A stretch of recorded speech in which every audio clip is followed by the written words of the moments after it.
Baik, bismillahirrahmanirrahim. Assalamualaikum warahmatullahi wabarakatuh. Waalaikumsalam warahmatullahi wabarakatuh. Doa kita bersama, mudah-mudahan kita senantiasa sehat walafiat dalam situasi dan kondisi pandemi yang belum berakhir. Yang saya hormati Pak Wabud, Pak Wabub, Bangda Veteran Dosen Herman Ambi, Datuk Panglima Dalam, kemudian Ketua LAM Kabupaten Kota Singingi, Febri Mahmud, Datuk Febri Mahmud. Tadi ada Pak Kades, kemudian Pak Ketua Sekretaris IKKS Pekanbaru, kemudian juga ada guru kita Pak Fahri Yasin. Saya masih ingat loh Pak Fahri, kita sama-sama di Pordas ya. Pergi ya. Assalamualaikum. Awal-awal jadi dosen ya. Nah kemudian Bapak Ibu ya, anggota IKKS, baik dari Pekanbaru maupun yang hadir ya di seluruh Indonesia. Dari Zoom tadi ada dari Jakarta, dari Semarang, ada dari Batam, dan dimanapun berada ya. Sebetulnya saya ingin buat bahan, tapi karena keterbatasan waktu, akhirnya saya coba aja poin-poin ya, atau aspek-aspek yang mau saya sampaikan pada diskusi kita pagi hari ini. Ya, pertama, ya dalam kaitan dengan kasus tadi, kalau wilayah fakta ya, wilayah fakta hukumnya sudah diurai oleh Pak Kades, tadi juga disinggung oleh Pak Wabub. Saya tidak akan masuk pada aspek fakta-fakta yang ada ya, karena itu juga sudah terkait dengan wilayah pembuktian. Nanti saya takut salah ngomong, salah penyampaian, sehingga ada yang miss. Tapi saya akan coba menarik apa yang disampaikan oleh Pak Kades, kemudian Pak Wabub tadi pada aspek yang bersifat teoritis. Jadi ada 3 poin yang mau saya uraikan pada pagi hari ini. Pertama, aspek filosofi ya, kemudian dimensi konstitusional, kemudian yang terkait dengan aspek sengketa ya, dalam korelasinya itu dengan pilihan-pilihan penyelesaian yang bisa diambil in casu PT Duta Palma dengan keluarga kita yang ada di Kabupaten Kuantan Singingi. Pada aspek filosofi ya, Van Persen menyatakan ada 3 fase perkembangan antara manusia dengan alam. Pertama, mitis, ontologis, dan keseimbangan. Pada fase mitis, yaitu hubungan manusia dengan alam itu mesra. Atau kata Aristoteles itu harmoni. Ya, harmoni itu seperti di surga. Ya, jadi pada fase ini tidak mungkin manusia itu akan merusak alam. Ya, enggak. Dulu kalau tradisi kita di kampung itu untuk cari ikan ya, buat luka, jaring, jala, yang semuanya itu bersahabat dengan alam. Ya, enggak. Nah, sehingga hubungan manusia dengan alam itu tidak terganggu pada fase mitis ini. Orang bikin bangunan rumah itu diambil dari kayu-kayu yang berasal dari alam. Ya, enggak. Atap rumah dulu dari atap rumbia, ya, enggak. Tiangnya itu dari kayu. Kalau di kampung awak itu ada kayu kuyuang. Nah, itu paling tahan kan, bisa bertahun-tahun. Nah, semakin kena hujan, yang kena panas dia semakin tahan. Itu pada fase pertama.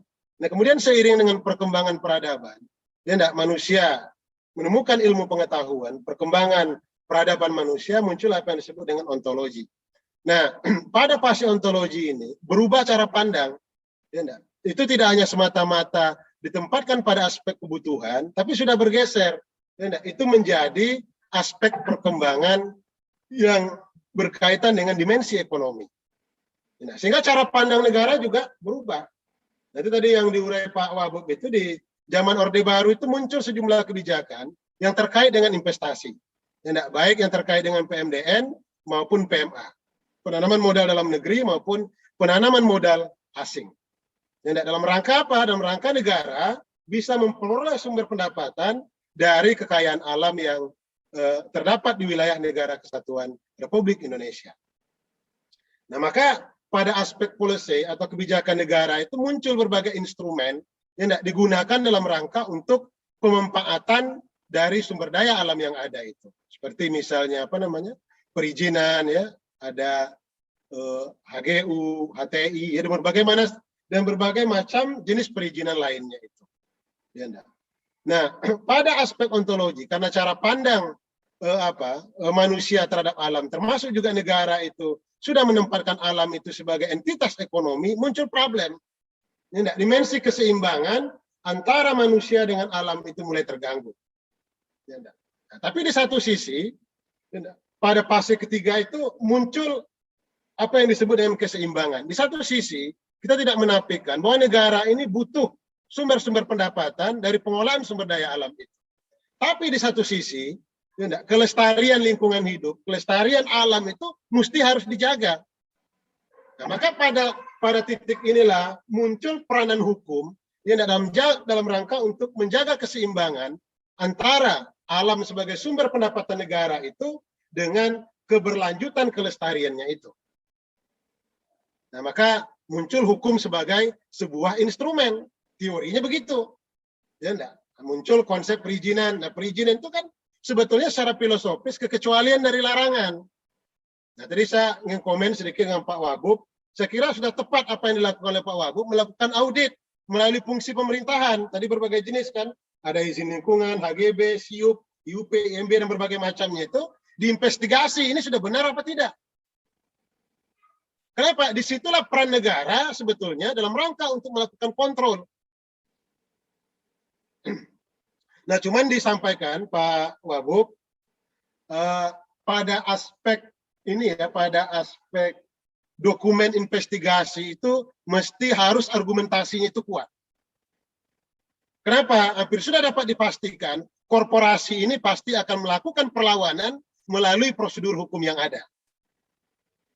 Nah, saya kira kami juga dari akademisi nanti siap untuk memberikan pandangan dan pendapat hukum kepada ini pemerintah Kabupaten Kuantan Sengingi terkait upaya-upaya yang dilakukan. Tapi secara teoritis itu ada justifikasinya. Itu yang disebut di dalam hukum administrasi negara itu disebut dengan bester doang, paksaan pemerintah. Tadi ada upaya penutupan jalan kan, ini pasti akan ramai nanti. Ya enggak? Tapi yang perlu kita antisipasi itu jangan sampai muncul korban jiwa dari masyarakat.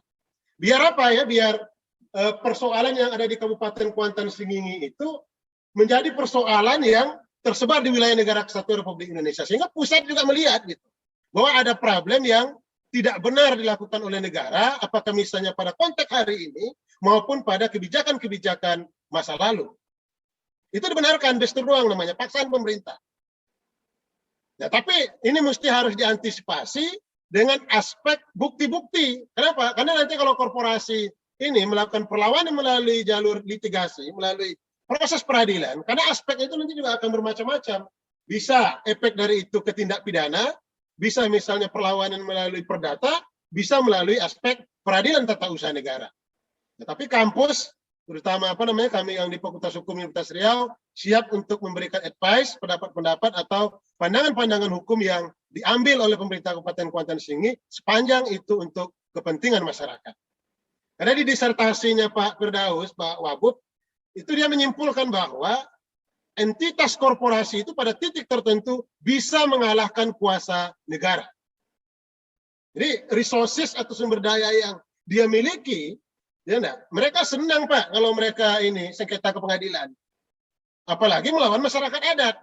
Karena kalau sudah bicara proses yang ada di peradilan, pasti pendekatannya itu secara filosofis itu apa yang kita kenal dengan positivisme hukum. Ini Rido Ricardo di S2 ngajar dia nih.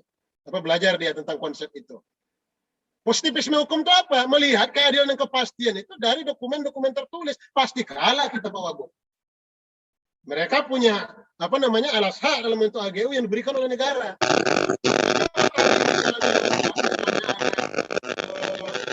Penguasaan di luar apa yang diberikan oleh negara melalui Badan Pertanahan Nasional. Nah, apa yang diminta oleh Pak Kades tadi saya kira tepat dalam rangka untuk melakukan investigasi karena ini sudah terkait dengan aspek kebenaran material. Angka dalam hukum itu kan kepastian. Asosiasi dari kepastian. Benar nggak misalnya tadi ada HGU mereka itu sekitar berapa tadi itu informasi dari Pak Kades 11.260 tadi Pak Hari juga melalui chat juga ada menyampaikan. Benar nggak HGU itu? Kalau misalnya tidak benar, nah berarti kan ada penguasaan yang dalam perspektif hukum itu melawan hukum. Ya, onreh mata gedat. Perbuatan melawan hukum yang subjek hukumnya itu adalah korporasi. Nah, cuman kan pada aspek kewenangan nggak bisa hanya semata-mata ada di Pemkab, ya. Kalau spirit atau semangat Pak Wabub tadi yang begitu kuat tanpa didukung oleh political will yang kuat dari Badan Pertanahan Nasional, itu tidak akan kesulitan. Karena hak guna usaha itu kewenangannya itu ada pada Badan Pertanahan Nasional. Nah, tapi kalau kita balik kepada dimensi konstitusionalnya, pasal 33 ayat 3 Undang-Undang Dasar 1945 itu sudah memandatkan bumi, air, dan kekayaan alam yang terkandung di dalamnya dikuasai oleh negara dan dipergunakan sebesar-besarnya untuk kemakmuran rakyat. Ini soal pilihan jalan yang diambil oleh negara ini. Apakah misalnya akan berpihak kepada kepentingan rakyat atau berpihak pada kepentingan korporasi? Tapi di satu sisi kan kita juga tidak bisa menafikan negara ini butuh sumber pendapatan, pajak misalnya. Nah, tapi tentu juga korporasi melaksanakan aktivitas itu dengan cara yang benar. Jangan menempatkan masyarakat itu sebagai musuh. Maka sebetulnya kan muncul konsep enklave, muncul konsep corporate social responsibility, muncul konsep KKPA. Itu sebetulnya pilihan hukum yang diambil oleh negara itu dalam kaitannya itu dengan konsep hukum pada dimensi keseimbangan. Jadi kepentingan negara jalan, kepentingan korporasi jalan, kepentingan masyarakat juga berjalan. Nah, tapi kalau tadi yang disampaikan oleh Pak Wabub, dari sekian lama mereka beroperasi, tidak ada will, tidak ada keinginan untuk memberikan kesejahteraan kepada masyarakat. Nah, ini di situ letak masalahnya. Kenapa? Karena semestinya juga korporasi yang memperoleh perizinan dari negara itu juga mesti harus menjadi perpanjangan negara sebagaimana dalam amanat pasal 33 ayat 3 Undang-Undang Dasar 1945. Jadi paradigmanya itu bukan paradigma kapitalisme, mesti adalah paradigma Pancasila. Nah, ini yang saya kira pada dimensi filosofisnya itu sudah clear ya, pada ada aspek keseimbangan. Kita bukan anti investasi, ya enggak? Bukan anti korporasi. Nah, tapi bagaimana korporasi itu juga melaksanakan fungsi-fungsi sebagian yang dimandatkan oleh negara. Nah, saya kira kalau Badan Pertanahan Nasional, kemudian pemerintah daerah, pemerintah provinsi punya cara pandang yang sama, tak ada Pak yang bisa mengalahkan kuasa negara ini. Ya enggak? Toh sumber kekuasaan negara itu pasal 33 ayat 3 Undang-Undang Dasar 1945. Apalagi dari aspek politik hukum negara, tadi juga sempat disinggung oleh Pak Wabub itu, tafsir terhadap ini Undang-Undang Nomor 41 tahun 1999 itu sudah jelas ditegaskan bahwa hutan adat itu bukan hutan negara. Nah, dulu pernah pengalaman saya diminta pendapat kasus korporasi sama korporasi sebetulnya. Cuman korporasi yang satu ini KKPA dengan masyarakat. Nah, itu dilaporkan oleh sebuah korporasi karena dianggap areal yang mereka kelola itu berada di areal HTI. Nah, padahal HTI yang satu ini juga punya izin, disebut dengan izin usaha kolektif perkebunan namanya. Satu dari kementerian, satu dari pemerintah daerah. Nah, pada saat itu saya bilang, dia dilaporkan dengan tindak pidana menduduki kawasan hutan. Saya bilang dua-duanya punya izin, satu dari kementerian, satu dari Pemda.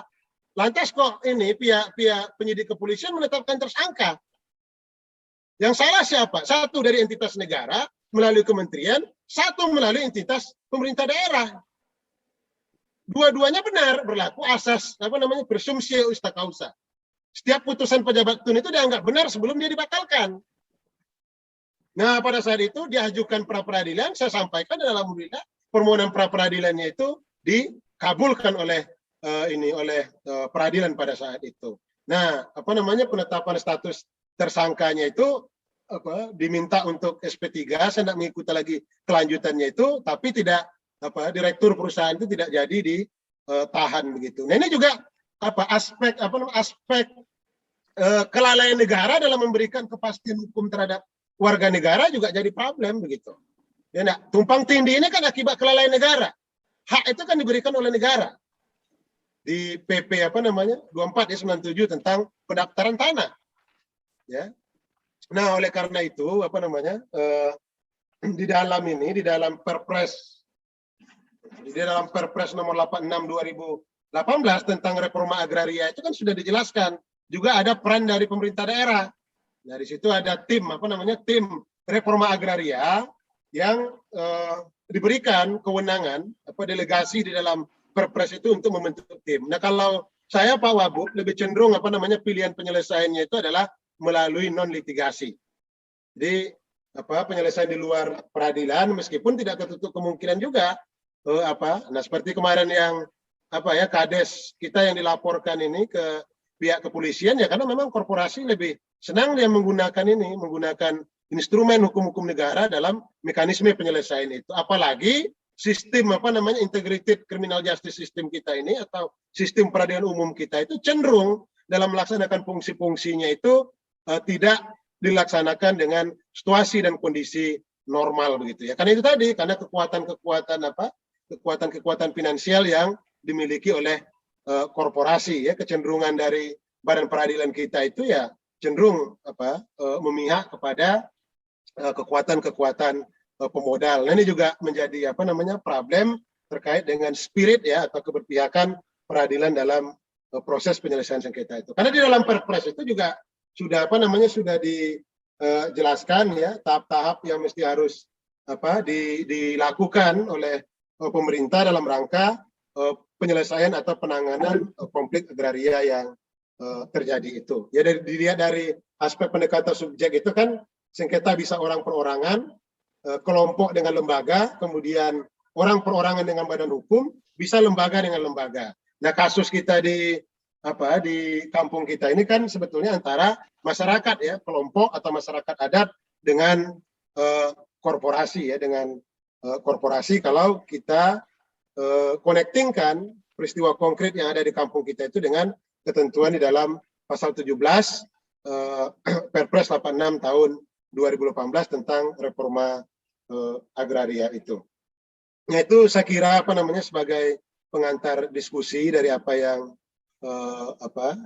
terkait dengan masalah yang ada di kampung kita. Mungkin banyak hal yang tidak terurai ya secara konkret karena saya tidak mau masuk pada aspek case karena bukan sebagai pelaku ya, tidak orang yang melihat, mendengar, sehingga khawatir kalau nanti banyak komentar terkait dengan kasus konkretnya itu ada yang miskomunikasi. Tapi dalam paradigma teori